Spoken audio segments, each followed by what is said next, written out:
when I was setting up, I had 2 deer move out into that swamp, so I don't know if I made too much noise or if they just wanted to get up and change beds, but I don't anticipate that they moved very far. Right now we got a northwest wind, so it's blowing straight out this way. And what's really nice about that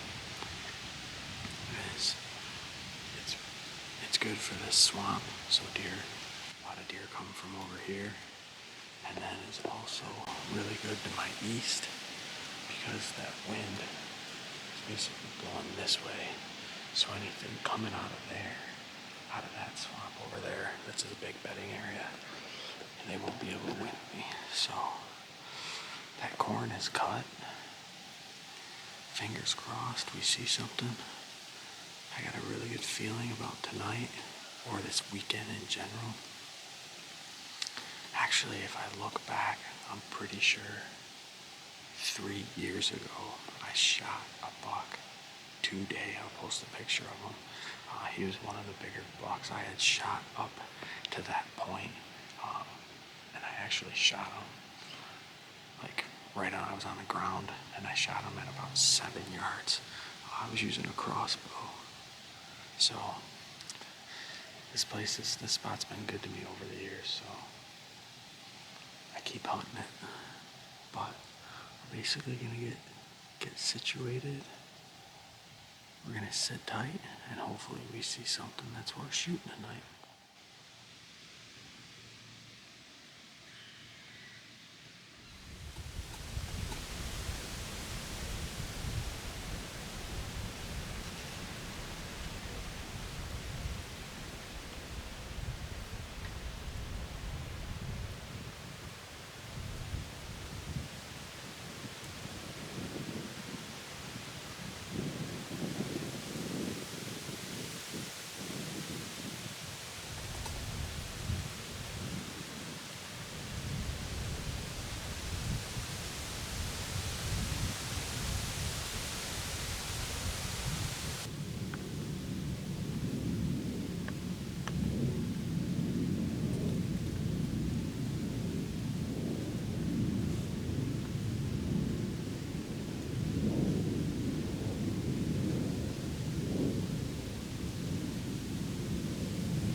Oh boy, it is 5:27 in the morning and we just hit the parking lot.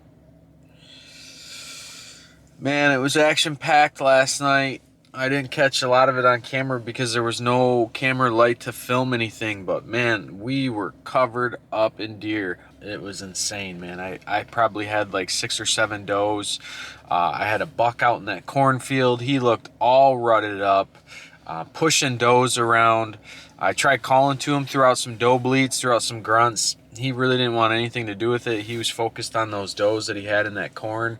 But he did end up eventually pushing those does into the hardwoods basically right behind me, and it took me forever to get out of my stand last night. So I'm hoping that that buck is back. I'm not sure if it was the 6-point who had initially walked into that field, but he looked like he was a nice deer. So I'm hoping he comes out and gives us a shot opportunity. I'm hoping he's out chasing some of those does again. So fingers crossed. We're gonna get ready. We'll probably be in the stand around 6:30. Give us about 40 minutes to kind of calm down. We're gonna have a southwest wind, I believe, for this morning.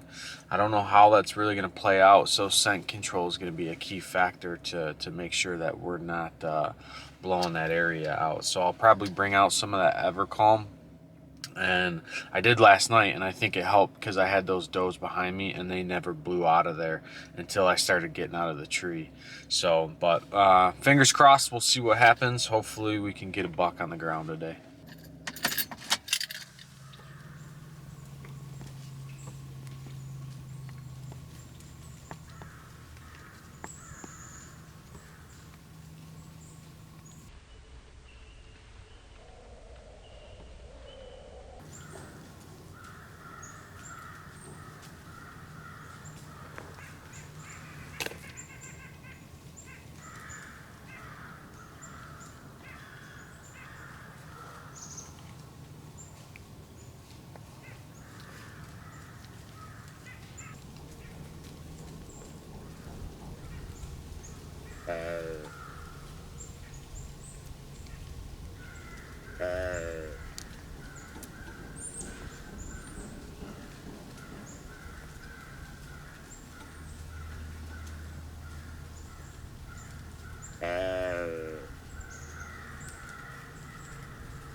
Gosh, that was a nice deer.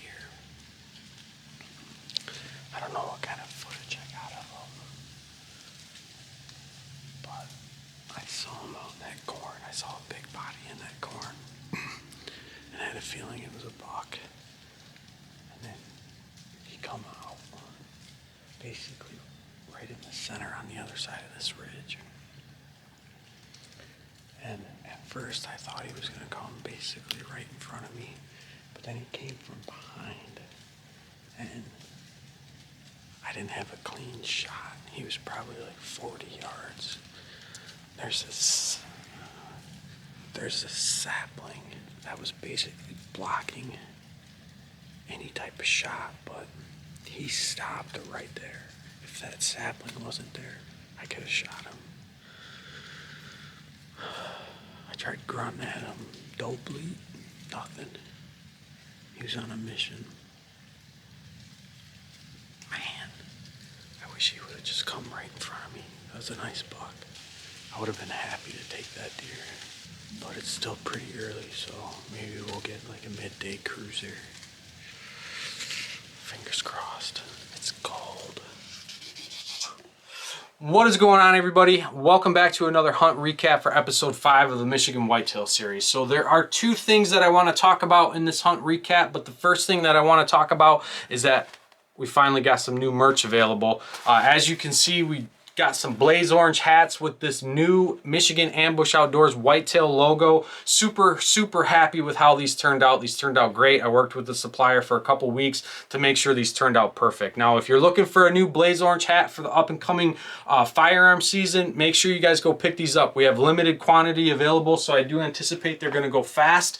And once they go, it's gonna be very challenging to get more hats in stock due to the virus. Now, we do have plenty other styles available. We have my favorite, the woodland camo, in a bent brim. We also have it available in a flat brim, and then your traditional real tree, all with the new patch. And then keep in mind, we do have blaze orange beanies and brown beanies available with that patch that'll be up on that website, available for you guys to purchase. We have plenty of those, so no shortages there. But as far as the Richardson hats go, those will go quick, definitely the blaze orange ones.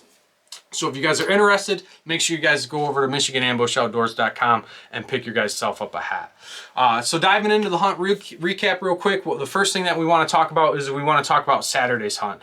So you guys saw that I had that buck sneak in behind me. I did see him coming through the corn, so I was able to get the camera on him for a split second. But once I noticed he tried to go behind me, I wanted to try to get that camera positioned so I could get a shot off and capture it on film. Now, unfortunately, when that deer stopped on frame, he had a huge bush in front of him.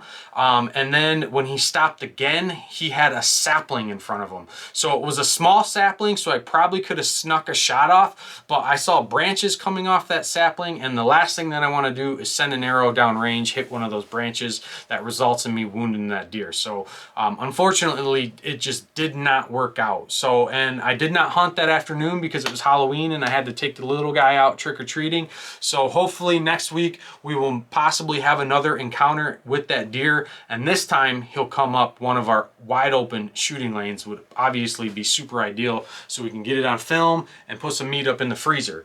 The next thing that I want to talk about real quick is I want to talk about Friday's hunt, and we're going to back up here a little bit. So unfortunately on Friday I had low light conditions and I was not able to record a lot, but in the afternoon I was covered up in deer. I probably had about 6 or 7 does surrounding my stand throughout the afternoon. And you guys saw that I had that small 6-point buck go up into that corn and then start pushing some does around. But the big thing that happened, or the most exciting thing that happened, is that I had another buck out in that cornfield. And it was hard for me to judge how big he was based on his antlers because of the contrast of the corn. But I could tell based on his body size that he was definitely a bigger deer. So I tried grunting and doe bleeding at that buck, but he wanted nothing to do with it. And that kind of leads me into my next topic. So after that hunt, I came home and I started to reflect on why I was unsuccessful at calling that deer in.